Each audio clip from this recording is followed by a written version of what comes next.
Well, hello, and welcome to another edition of JC Lee, MD, out of the Ivory Tower. Today I'm going to be tackling the question of how long does the benefit of TMS last. On this channel, it is my goal to break down some of the medical literature and really bring it out of the Ivory Tower to, public consumption, because I'm all about translation and an ex-academician. So today's paper is by Dunner and colleagues, published in 2014 with Mark Demetrak as the senior author.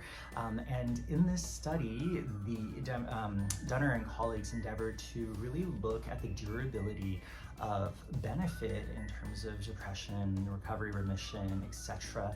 over the course of a year. And in the initial study, they had sort of identified about 300 or so individuals who had received an acute course treatment of about 6 weeks with some tapering of TMS, as is typically codified by insurance companies. So this was an effectiveness trial, meaning it wasn't a highly controlled kind of in and out gauntlet, but there were multiple sites that contributed their data, using measures such as the PHQ-9 or the Quick Inventory of Depression Symptomatology, or the Inventory of Depressive Symptomatology, SR, the IDS-SR, etc. And essentially what they did was they followed individuals who had received these 6 or so weeks of codified TMS treatment for over a year, and with a follow-up N of about 200 or so, they were able to determine that about 2/3 of the people who met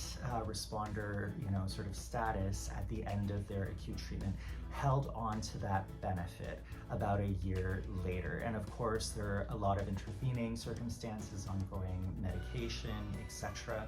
But the general party line, that we could derive from this paper is that there is a certain durability of benefit with TMS. This is slightly different from what we typically see with oral medications, where generally speaking, after about a year of stability, we're able to kind of titrate down and discontinue if a person desires to do so. The risk in that situation, albeit not necessarily in a treatment-resistant depression population, but the risk in that situation is about 50% of relapse, with going back into a depressed state by about 2 years, and about 75% at 5 years. So here, Dunner and colleagues in 2014 showed that there is a certain durability after the final TMS session, where people who were responders were able to hold on to that response for about 12 months. Now, of course, there are lots of questions as to what made those people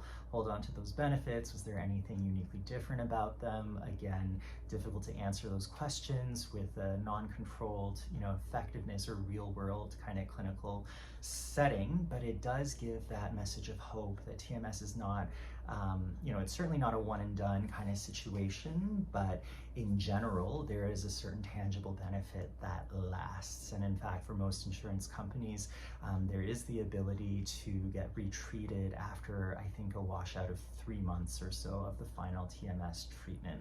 So all of that to say, if you are at all experiencing symptoms of treatment-resistant depression that have not responded to several trials of antidepressant medication or therapy, consider transcranial magnetic stimulation as a somewhat durable intervention in this situation. Until next time, love yourself.